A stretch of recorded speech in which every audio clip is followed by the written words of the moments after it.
안녕하세요 여러분, 세상 돌아보기입니다. 네, 오늘은 26년 4월 16일이고 목요일입니다. 자, 국방론 한국수 하나 골랐습니다. 자, 어제 오늘 이쪽 내용이 떴죠. 미국의 뭐라고 할까, 전략 무인 정찰기.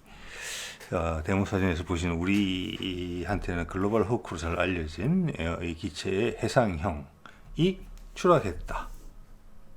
그것도 자그마치 일주일 전에. 그걸 왜 지금 발표했을까? 자, 격추에 대한 여러 가지 이야기가 나오는데 결론부터 말씀드려보자면은 이게 단순한 기체 결함으로 떨어졌으면은 반응이 바로 나왔을 거예요. 이거 그래도 이제 미군이 여러 대 가지고 있거든요. 지금 언론 보도를 봤을 때는 20대 이상 가지고 있는 것으로 돼 있는데 금방 대체하면 되죠. 소리 소문 낼 것도 없죠. 발표를 할 것도 없죠. 그냥 무인기인데. 어차피 인명이 손상된 것도 아닌데 값은 좀 비싸지만 넘어가면 되는 건데 이걸 왜 이렇게 숨겼다가 이야기하느냐. 이거는 짧게 좁혀서 보자면은 이제 군사적 부분, 여기 이 기체 한계. 우리도 최근에 이제 고고도 무인기를 1호기가 출고가 됐잖아요. 양산이 됐잖아요. 그 며칠 전에 다룬 바도 있습니다. 그거보다 상당 약간 상위급 기체인데 문제는 많은 기체라는 건 다 알고 계실 거예요. 우리도 세대 가지고 있죠. 오늘 뒤에 나오겠습니다만은 보니까 일본도 세대 가지고 있어요. 이게 제대로 안 돌아가요. 그래서 기체 기담을 가능성도 있나. 한 개에 한 대에 3천억 이렇게 넘어가는 거잖아요.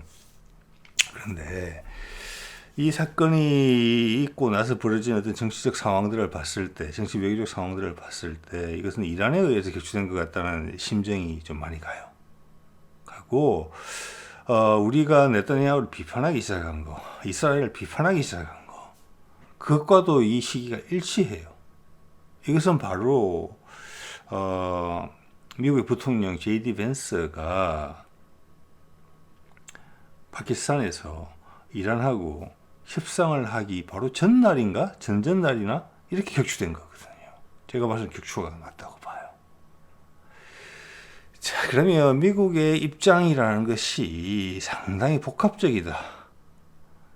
이게 엄청난 탐지기를 가지고 있을 거거든요. 이게 지금 작전 고도가 당시에도 보면 미국 발표 자료를 보더라도 작전 고도가 1515km. 작전 고도는 18km까지 가능한 것으로 되어 있어요. 15km 정도 하다가 갑자기 고도가 떨어져서 연락이 두절됐다. 이런 거거든요. 근데 우리는 중고도, 고고도 무인기, 중고도 무인기, 고고도라고 이야기하는 것 같은데, 그게 작전 고도가 13km예요. 이거보다 낮아요, 몇 킬로. 그래도 북한 전역은 볼 수 있다는 거거든요. 저 뒤에까지. 그러면 500km 이상은 나온다는 거잖아요. 지상을 탐지하는 데 있어서. 근데 이거는 그거보다 몇 킬로 더 높아요. 기체도 훨씬 더 큰 기체고, 그럼 큰 레이더 이렇게 달면은 제가 봐서는 1000km 이상은 볼 수도 있겠다 이런 생각이 들거든요.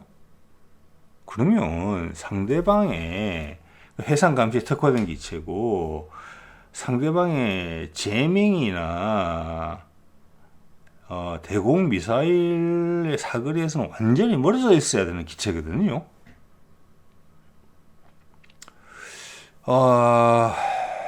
미국이 이란의 대공 방어망이 어떻게 배치되어 있는지 모를 리가 없으리라고 생각을 합니다만은, 그래서 이게 미국 내부의 어떤 혼란상이 좀 있다고 봅니다. 즉 트럼프에 반하는 세력이 전쟁을 윽박지르는 이런 부분이 분명히 있다고 봐요. 그러고 나서 지금 우리가 나서고 있거든요. 이스라엘을 강하게 비판하면서, 그리고 세계 이론이 동조를 하면서, 저기 사건 하나로 미국 내 정치 지형, 트럼프가 정말 궁지에 몰려 있을 수도 있다. 과거의 사례까지 견주어 봤을 때. 이런 내용들 좀 말씀드려 볼게요. 좀 무슨 말씀인지 잘 모르시겠죠? 일단은 하나씩 말씀드려 볼게요. 네. 자, 이게 저는 일본 뉴스를 보고 알았고, 일본 유튜브를, 이거는 제가 가끔, 일본 사람들이 하는 유튜브 중에 제가 가끔씩 보는 건 이게 유일한 것 같습니다. 우리나라 여러 가지 많이 있잖아요. 국방 관련돼서 다루는 부분. 기본을 이 정도를 해주는 채널이 우리나라에 잘 없어요. 제가 보기에는. 일단은 팩트 기반으로 하고 자료조사를 철저히 합니다. 예.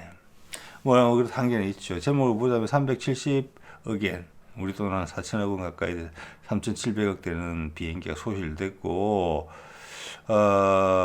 이란 전장에서 소실된 뭐 전장의 눈 이런 식으로 돼 있고 지금 호르무즈 해협을 봉쇄한다는 부분 역봉쇄하겠다 뭐 이런 부분이 있었잖아요.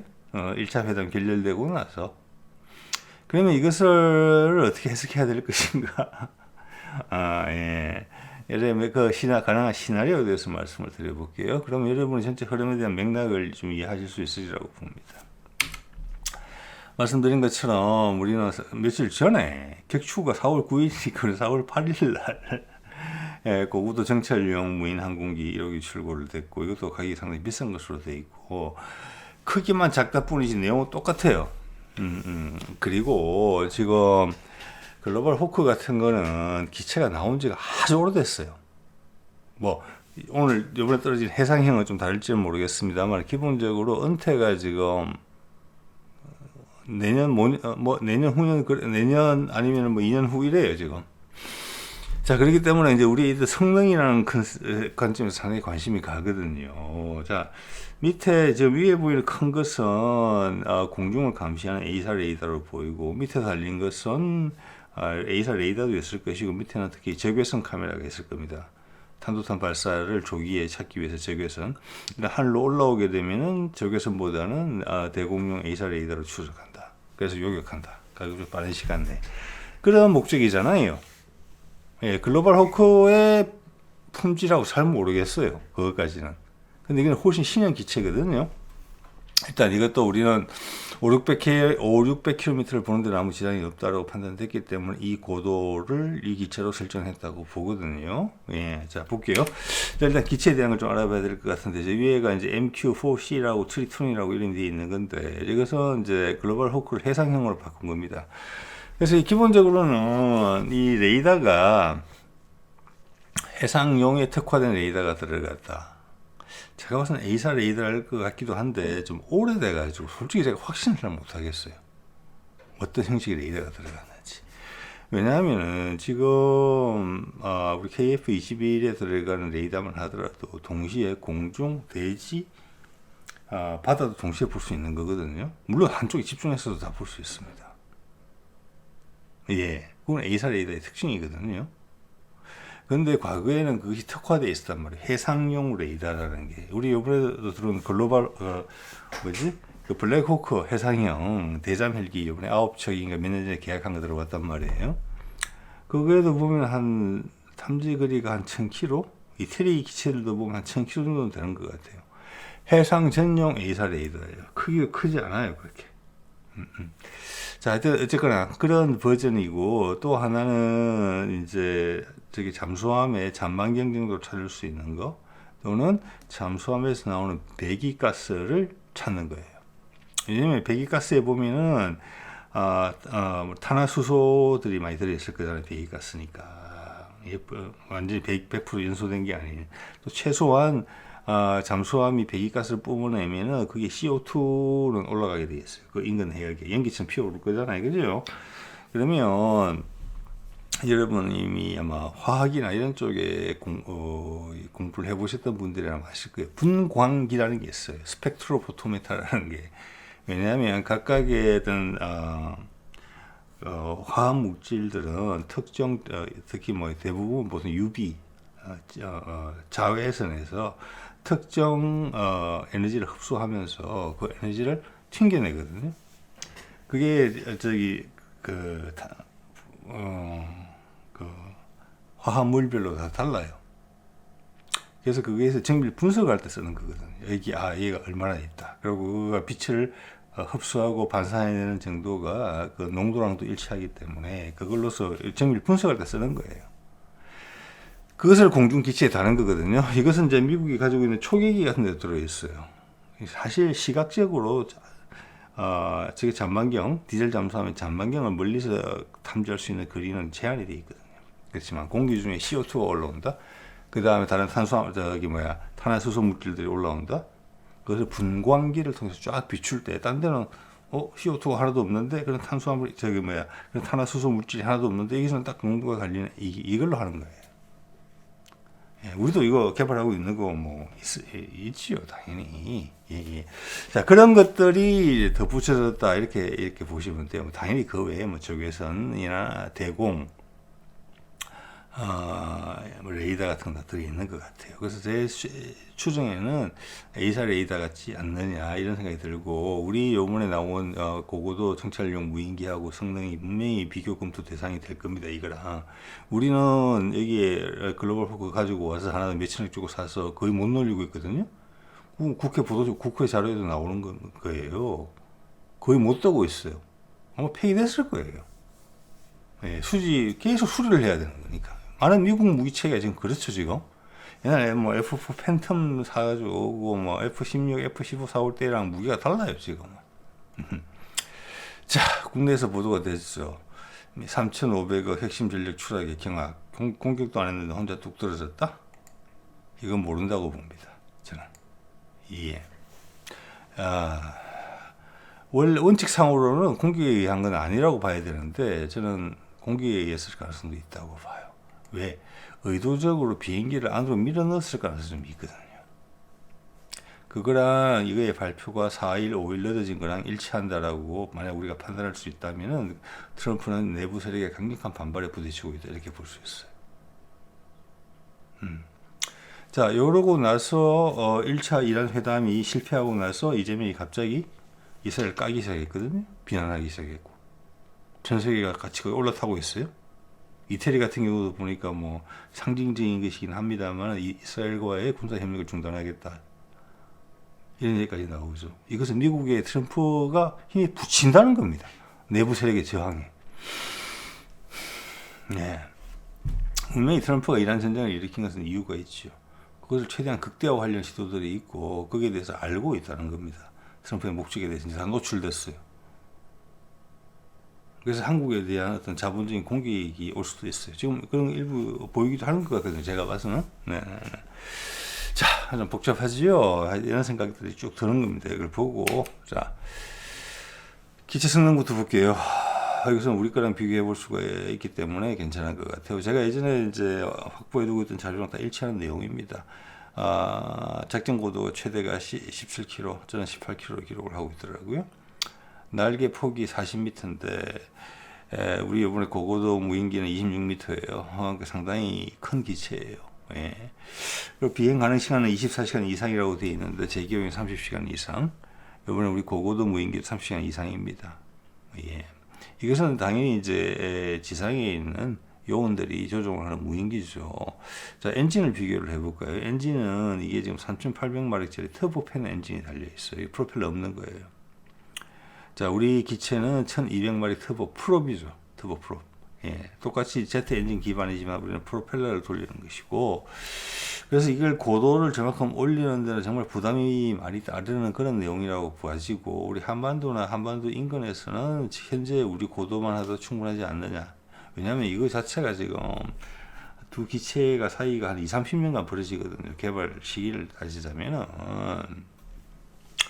자, 그래서 그 사이에 각종 센서, 레이더를 포함한 센서의 기술도 많이 올라왔기 때문에 이거 아마 우리 개발진들이 이 성능에 대해서 눈여겨보고 있을 것이고, 우리가 또 글로벌 호크 세대 고장 많이 나는 걸로 글로벌 호크 운영을 해봤기 때문에 그 성능 기준에 대해서 잘 알고 있을 거예요, 우리가.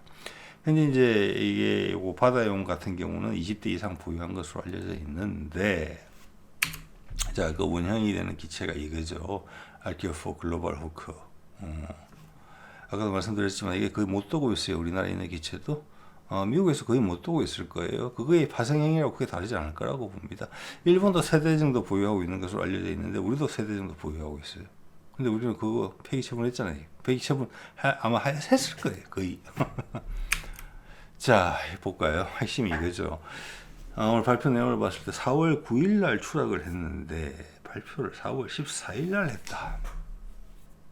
그래서 일단 단순한 추락은 기체 결함에 의한 단순한 추락은 아닌 것으로 보인다는 느낌이 드는 거죠. 왜냐하면 상대방이 이것을 어떤 프로파간다에 쓸 수 있기 때문에 지금 떨어진 위치로 봐서는 위치를 이야기 안 하고 있는데 회수 불가능한 지역에 떨어졌다는 것은 분명해요. 예, 그래서 이란 쪽에 떨어졌을 가능성이 커요. 근데 그게 되게 중의적인 의미가 있어요. 얘가 굳이 이란까지 왜 들어갔을까 이런 생각이 드는 부분이 있거든요. 분명히 호르무즈 해협에 다니는 배를 이게 수상용이니까 하면은 멀찌감치 떨어져 있어도 되는데, 예, 그래서 9일날 추락하고 14일날 발표를 하는 과정에서 엄청나게 내부에 우리 바깥으로는 절대 드러나지 않는 많은 혼란 상황이 있었다. 이걸 빌미로 이게 팍 불거지면은 일단 JD 벤스의 협상은 물 건너가는 거예요. 왜? JD 벤스 협상하기 전날 떨어진 거니까. 그래서 이것은 그 이란에 의해서 떨어진 거예요. 미사일을 맞았던 전자전에서 해킹을 당했던지 간에 그걸 지금 발표했다. 누군가 JD 벤스하고 이란에 여기에 이스라엘이 들어갔을 수도 있어요. 어쨌거나 간에 그것을 회방 놓고 싶었던 생각이 크다. 계속 전쟁이 돼야 된다라고 믿는 세력들이 있었다. 그런데 그 다음 날부터 이재명이 대표로 나서서 이스라엘을 깐다? 많은 것을 이야기해주고 있죠. 이것이 이스라엘의 뭐 혐오스러운 짓이야 뭐 그거 부르신 적 벌써 여러 해 됐잖아요. 가자 전쟁 시작한 지는. 예. 그걸 이제 발표했다, 정리했다. 그리고 지금 서두는 기색이 역력하다. 자, 많은 것들이 빠져나갔어요. 트럼프의 소나기에서 그렇게 보입니다. 그래서 우리가 지금 나서죠. 이재명 오늘 밤에도 뭐 호르무즈의 통과를 위한 국제 글로벌 화상 회의에 나가서 우리 입장을 강하게 피력하겠다 이런 얘기를 하고 전 세계가 빠르게 움직이고 있어요. 그래서 큰 의미에서는 제가 쭉 들어갔던 말씀하고 일치하는 겁니다. 이런 짓을 벌일 때마다 트럼프는 소나기에서 힘이 빠져나가요. 그만큼 미국은 어렵다는 겁니다. 저는 그 금융하고 상관이 있다고 봐요. 네, 이제 빨리 넘어가야 돼요. 그러면 북한하고 우리랑 이야기를 하고 있지 않느냐? 저는 당연히 이야기하고 있다고 생각을 하죠. 어떤 식으로든지. 예, 최근에도 석유 확보, 원유 확보를 위해서 강훈식 비서실장이 며칠 다녀왔잖아요. 네. 자, 원유뿐만 아니라고 봅니다. 지금 상황에서 우리가 북한하고 이야기하지 않으면 안 돼요. 네, 트럼프를 구해야 됩니다. 진짜로. 자, 일본 방송의 해설을 보면은 추락 가능성에 대한 이야기를 하고 있죠. 제일 밑에 것부터 볼까요? 기체 결함이다. 이를 쓰면 바로 발표를 했을 거라고 생각이 됩니다. 미국이. 예, 이건 아니라고 보는 거고요. 그 제일 위에가 갈 가능성이 많다고 보는데 전자전 제밍을 했다. 이것은 이란이 예전에도 이렇게 한 적이 있어요. 제밍이라기보다는 해킹이라고 볼 수도 있어요. 그건 지상에서 어떤 GPS 위성이나 아니면 또 군사 위성을 통해서 이거를 조종하는 거거든요. 거기에 상대방 신호가 치고 들어와서 빼앗겼을 수가 있어요. 좀 이따 보여드리겠습니다만 아시는 분들은 다 아시겠지만 2011년에 그런 일이 있었습니다. 미국의 그 당시 첩보기 무인기가 해킹당해서 조용히 착륙당했어요. 이번에도 추락해서 사라졌다고 이야기를 하고 있는데 여기서 잔해가 나온 게 아니라 이번에도 그랬을 수도 있어요. 어디 지금 고위에 모셔 있을 수도 있어요. 이란 어디에. 예. 자, 그리고 두 번째 대공미사일 피격인데 운영 고도가 뭐 17, 18 이번에도 보니까 15km 정도 고도에 있다가 급격히 고도가 떨어졌다 이런 식으로 이제 설명을 하고 있는데 되게 석연찮거든요. 사라졌다. 적추가 됐는지 유도 착륙이 됐는지는 몰라요. 자, 대공미사일 우리 천궁 같은 경우도 대공미사일 최대 고도는 20km 정도 됩니다. 사거리가 저기 최대 도달할 고도가. 자, 대공미사일이 피격됐을 수도 있어요. 그래도 고도는 떨어지죠. 통신도 끊어지고. 자, 근데 이런 제가 봤을 때는 전자전 제밍이나 해킹이나 대공미사일 피격이 되려면 이 기체가 이란 쪽으로 상당히 가까이 가 있었어야 돼요.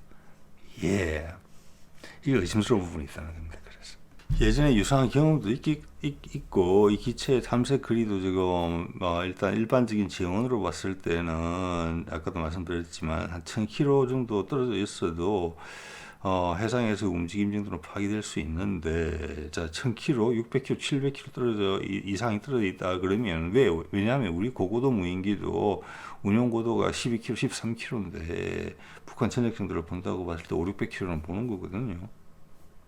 그러면 그거보다 훨씬 멀잖아요. 그러면은 사실 1000km 이상 떨어져 있다 이러면은 러시아가 지금 이란에 제공한 것으로 지금 보여지는 S-400 미사일도 안 돼요. 사거리가. 직선으로 쏴서 하늘로 쏘면 20km까지 올라간다는 천궁도. 근데 옆으로 사거리는 수십 킬로밖에 안 돼요. LSM이나 S-400에 들어가는 최장거리 지대공 미사일도 사거리가 LSM 같은 경우는 300km, SM6급으로 하려고 할 테니까. 그 다음 S-400이나 S-500에 들어가는 미사일도 그 사거리가 뭐 400, 600 이 정도밖에 안 돼요. 400, 500. 자, 그럼 거리가 멀어질수록 전자전 재밍도 힘든 것일 텐데 이것이 떨어졌다? 둘 중에 하나의 이유로?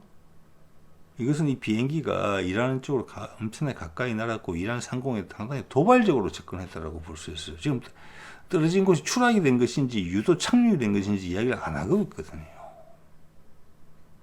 완벽하게 우리가 손을 댈 수 없다. 기체를 회복할 수 없는 수준으로 기체가 사라졌다. 이게 판단이에요. 예, JD 벤스하고 이란하고 협상의 하루 전날. 이야, 이게 무슨 그림입니까? 누군가가 이 비행기를 이란 쪽으로 밀어 넣었다고 볼 수 있다는 겁니다. 제 추정이거든요. 과거에도 그런 일이 있었어요. 그런데 예, 여러분 우리가 살벌한 세상에 살고 있습니다요. 예. 자, 이것은 2011년 12월 4일 RQ-170이라는 당시에는 미국이 이런 이건 완전히 스텔스 무인기죠. 좀 전에 오늘 주제가 되고 있는 이 무인기는 제가 우리 그때 할 때도 말씀드렸지만은 지대공 미사일 사거리에 들어가면 바로 격추예요. 전혀 스텔스가 없거든요. 속도도 느리고, 예, 자기 자신을 방어할 수 있는 힘도 없어요. 근데 이거는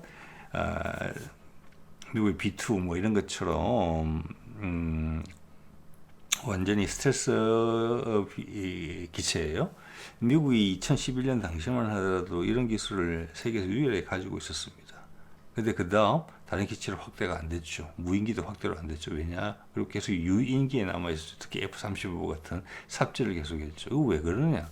돈 때문에 그런 거예요. 돈 때문에. 유인기 비싼 거 팔아야 되니까. 그리고 이런 무인기 제작 업체는 제3의 업체, 제4의 업체였거든요. 기존의 주력이 아니라 노드로 그루만이나 뭐 로키드 마틴 같은 업체가 아니라, 네, 그래서 상용화와 전력화, 추가 개발을 다 틀어 막았습니다. 자, 그 와중에 이게 이란 상공을 나르다가 이란이 해킹을 해서 격추시킨 게 아니라 착륙시킨 그 기체입니다. 지금 이게. 예, 이런 전례가 있어요. 그래서 이번에 떨어진 비행기가 추락이 아니라 어디 이란 공항 어디에서 잡혀 있을 수 있다니까요, 지금. 자, 그때 이런 일을 당했는데 또 당한다. 물론 지대공 미사일에 요격됐을 수도 있어요.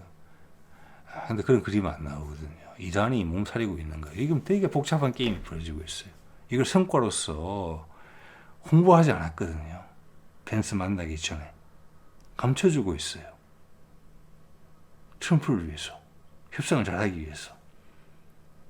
근데 어느 한쪽에서는 이것을 일부러 밀어 넣어서 격추당하게 한 다음에 협상을 파토를 내려고 했을 가능성이 있다는 말씀을 제가 드리는 거예요. 자, 이거 볼까요? 예전에 자료를 다룬 게 있어서 사들라니까 힘이 들었는데 AI에 물어보니까 금방 답이 나오네요. 이 내용입니다. 글로벌 호크 2027년까지 퇴역시킬 예정이다. 그게 벌써 22년에 나온 이야기예요. 제가 그때 다뤄서 여러분한테 말씀을 드린 바가 있습니다. 퇴역하는 이유, 일단 무조건 고장이 많이 나니까 높은 유지비 말되죠. 이게 초기에 나와서 공중에 A사 레이더 같은 걸 적용시킨 것으로 좀 봐지거든요. A사 레이더가 일반화되기 전에. 그래서 고가이지만 고장이 엄청 잦았던 것으로 저는 짐작을 합니다. 우리도 엄청 고장 많이 나는 거죠. 많이 뜯어보면서 학습은 많이 했겠죠. 우리도 1조 이상 주고 사가지고 못 쓰는 거예요, 그걸. 그리고 더 큰 이유는 생존성이 취약하다. 바로 밥이 된다, 이것은. 예. 자, 이 정도 급은 제가 봐서 향후는 그걸로 대체될 거라고 봐요. 예, 초저궤도 인공위성으로. 예. 되고 현실적으로 전술적으로 쓰기에는 우리 고고도 무인기 정도의 초합 정도면 충분하지 않느냐. 예. 왜냐하면 우리 고고도 무인기는 불산 20년 이후에 생산된 기체이기 때문에 낮은 고도로 나누지만은 그 센서류나 이런 것들은 훨씬 더 개선됐을 가능성이 높거든요. 자, 그래서 제가 이걸 이제 이 슬라이드를 보여드리는 이유는 지금 뭐 최고급 자산이 하나 없어졌다. 이것이 지금 미국에 있는 군산 복합체나 딥스테이시 원하는 그림인 거예요. 그게 놀아나오고 있는 거예요. 이건 퇴역될 기체라니까요. 자, 이게 글로벌 호크 이야기인데 여기에서 만약 오늘 출격된 기체, 해상용 기체가 여기랑 크게 다르겠습니까? 이 조건에서 높은 유지비와 생존성 취약이라는 부분에서 아니요, 같을 거예요. 다른 자산으로 대체되게 돼 있던 기체들이. 그래서 갑자기 뭐 한 대당 3천억이나 하는 최고급 자산이 떨어졌다. 이런 것은 안 맞는다는 이야기입니다. 제 이야기는. 자, 볼까요? 협상 4월 9일이면은 현지 시간 4월 9일, 그럼 우리 시간으로는 4월 10일 정도 되니까 지난 금요일 날 이 비행기가 떨어졌고 JD 벤스하고 협상은 그 주말에 했어요. 바로 전날. 미국의 코를 납작하게 하는 이런 일을 발생시킬 수 있는 겁니까? 자, 이것은 이란한테 엄청나게 공격적으로 들어왔기 때문에 이란이 무조건 격추시키거나 어떤 식으로 했었어야만 되는 조건에 몰렸었다는 걸 이야기하는 거예요. 그래서 제가 그걸 의심하는 겁니다. 이란을 밀어넣었구나. 평소에 작전 반경과 많이 작전 범위와 많이 다르게 옛날 윤석열이 북한을 자극하기 위해서 아파치 헬기 연습 비행을 하는데 NLL에 딱 붙여서 비행하라고 했죠. 무장까지 해서. 그런 거에서 한 걸음 더 나아간 거라고 보시면 될 만한 그런 일들이 벌어졌을 가능성이 있다. 이게 핵심은 미국과 이란의 협상을 파토나가는 것이고 전쟁을 격화시키는 것이다. 그들도 목숨을 걸었다. 대통령의 뜻과 반해서 일을 벌였을 수가 있다는 이야기를 하는 거예요. 왜? 그래야지. 그래서 4, 5일이 또 이야기가 나온 거예요. 사태가 진정이 되고 트럼프 무지하게 정신없었겠죠. 벤스하고 내부적으로 교통정리하는데 우리까지 나선 거잖아요. 이스라엘이 관여됐을 수가 있다. 이런 생각이 계속 드는 거예요. 갑자기 이스라엘 왜 비난해요? 그죠? 예, 이거는 상당히 복잡한 문제입니다. 예. 자, 여기서 이게 허무맹랑하지 않다는 말씀을 제가 드릴게요. 증거로서 제가 2024년 2월 3일에 이런 영상을 올린 적이 있습니다. 2019년에 트럼프가 미국의 글로벌 군산 복합체나 딥스테이시 이란을 침공하기 위해서 이란을 침공하라고 되게 유도한 바가 있었다라는 것입니다. 트럼프는 이때 북한하고 종전선언을 하려고 했죠. 엄청 내부적으로 미국의 상층부에서 일어나는 엄청나게 갈등 구조에 대한 그림을 우리가 엿볼 수가 있어요. 미국이 이란의 글로벌 호크 격추를 유도했다. 와, 그래서 제가 이야기하는 겁니다. 그거 되게 우연 같죠? 그런 일이 있었다는 겁니다. 그래. 이번에는 예, 유도해서 그때 격추됐어요. 글로벌 호크 하나. 그래놓고 미국 딥스테이시나 군산 복합체에서는 이란을 공격해야 된다라고 트럼프한테 압박을 넣었던 거거든요. 예. 자, 이거 자체가 트럼프가 이란을 공격했다는 것 자체가 트럼프가 엄청나게 궁지에 몰려 있었다는 걸 의미해요. 이런 압박을 받았기 때문에 트럼프가 이란을 공격했다기보다는 트럼프가 그만큼 전쟁을 자기 취향이 아닌 전쟁을 선택할 수 없을 정도로 밀려 있었다는 것이고 그것을 또 이용하려고 했다는 거예요. 극적으로 전쟁을 여기서 타고 넘어가려고 했는데 그것을 이용하려는 내부 반발 세력이 있었다는 겁니다.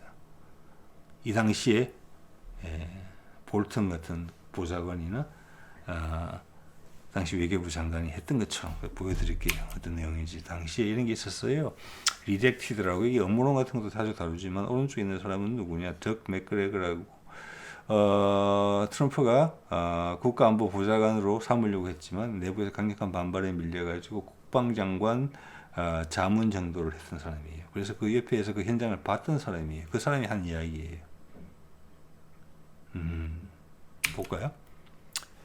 2019년 고2로 글로벌 호크를 이란 방공식별구역에 경계 비행을 시켰다.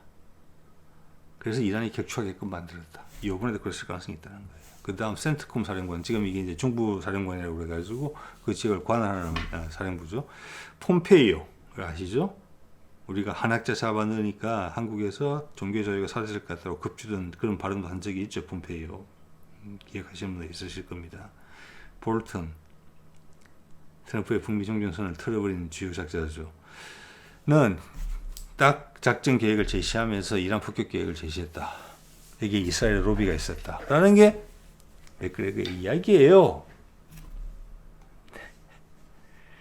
저는 그래서 이것을 현재 상황에 대입할 수가 있다. 이렇기 때문에 이재명부터 나서서 전 세계가 이스라엘 비난하고 나섰다.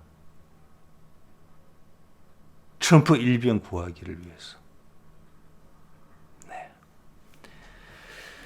자, 그래서 그때 트럼프가 이렇게 하면서 거부했다는 겁니다. 공격하면 이란 예상 희생자는 UAV가 격추됐기 때문에 사상자는 없다. 그러면 우리가 지상군까지 투입할 수 있으면 우리의 희생자 전혀 발생하지 않게 될 수 있느냐? 그거는 불가하다. 불가피한 희생자 발생할 수 있다. 그러면 공격하지 않겠다. 이런 이야기가 했었다고 제가 그 당시 보도를 여러분한테 영상을 보여드린 바가 있어요. 이번에는 이게 상그름 더 나갔죠.